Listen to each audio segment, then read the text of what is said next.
నా పేరు చెన్నకేశవులు. మా ఊరు గ్రామం సంగము.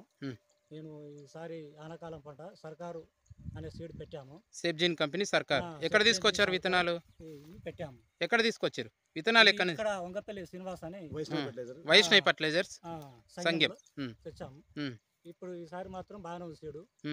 సర్కారు విత్తనం మంచిగా అనిపిస్తుంది. అంటే ఎట్లా ఉంది ఇప్పుడు? గొలుసు ఎట్లా ఉంది? తర్వాత భారీగానే ఉంది. పిల్క శాతం 255 నుంచి బాగానే 300 చిల్లర రాకుంటాయి.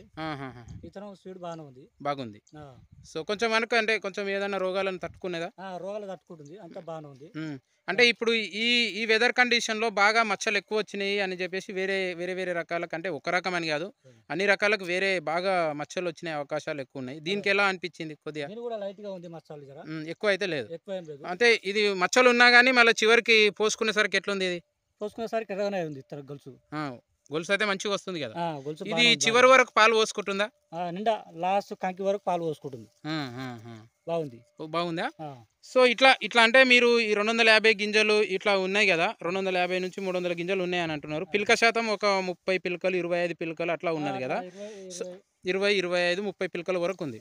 సో దీని అంటే ఇట్లా ఉన్న దాంట్లోను అంటే వచ్చిన ప్రతి పిల్క బాగానే గొలుసు ఇంతగా ఉంది కదా, అంటే పొడుగుంది, దొడ్డుగుంది. అంటే దిగుబడిని మీరు ఎంత ఆశిస్తున్నారు జర్నల్ గా? ఎంత వచ్చే అవకాశం ఉందండి? ఒక 5 క్వింటాలు ఎక్కువగా ఆశిస్తున్నారు. Okay okay okay okay okay అండి, థ్యాంక్ యూ సో మచ్. మరిన్ని వివరాలు కూడా ఇది మొత్తం వచ్చినాక కూడా తెలుసుకుందాము. సో అదేవిధంగా ఈ ఫీల్డ్ అంటే ఈ రైతు ప్రదర్శనకు వచ్చినాక సీన్సెట్ అంటే ఇక్కడ ఈ వైష్ణవి ఫర్టిలైజర్ షాపు సీన్సెట్ కూడా చూడడం జరిగింది. చూసిన తర్వాత ఈ సారి యొక్క అభిప్రాయాలు కూడా తెలుసుకుందాం. ఒక్క నిమిషం సార్, మీ అభిప్రాయాలు కూడా చెప్పండి. ఎలా అనిపిస్తుంది ఈ రకం? మిగతా రకాల కన్నా పర్వాలేదు. ఇది హైట్ పెరిగినా కానీ అడ్డం పడతలేదు. దీని గొలుసు కూడా ఒక ఫీటున్నర ఉన్నది. ఫీట్ ఉన్నది. గింజలు కూడా ఆఖరి గింజ వరకు పాలు పోసుకుంటున్నాయి. ఓకే. ఎక్కువ ఇంతవరకు యూరియా అలాంటివి ఏమీ వేయలేదు, మూసి ప్రాంతం కాబట్టి.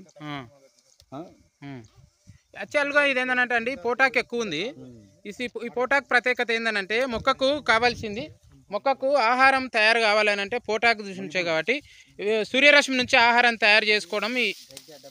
ఇక చూడండి, ఈ పోటాక్ ప్రత్యేకత ఏంటంటే మొక్క ఆహారాన్ని తయారు చేసుకోవాలంటే కిరణజన్య సంయోగ క్రియ ఎక్కువగా తీసుకొని బలమైన గొలుసు ఇవ్వడానికి అవకాశాలు ఉన్నాయి కాబట్టి, సో పోటాక్ ప్రత్యేకత అది కాబట్టి, సో ఈ పంట కూడా బాగా వస్తుంది. మళ్ళీ ఈ కంపెనీలోనే మళ్ళీ యాసింగ్ గాను కిసాన్ సాబ్ అనే రకం ఉంటుంది. అది 3 కిలోలు, ఎకరానికి 9 కేజీల విత్తనం ఇక్కడనే దొరుకుతుంది, తీసుకోండి, మంచిగా ఉంటుంది అది కూడా. మరిన్ని వివరాలు కూడా మనం ఈ ఏమంటారు ఈ హార్వెస్ట్ చేసిన తర్వాత మరిన్ని వివరాలు తెలుసుకుందాం. పొట్టలకు వచ్చినాక ఎంత దిగుబడి వచ్చింది ఏందన్న విషయం కూడా మళ్ళీ ఒక వీడియో చేసి రైతులకు అందరికీ తెలియజేస్తాం. Thank you.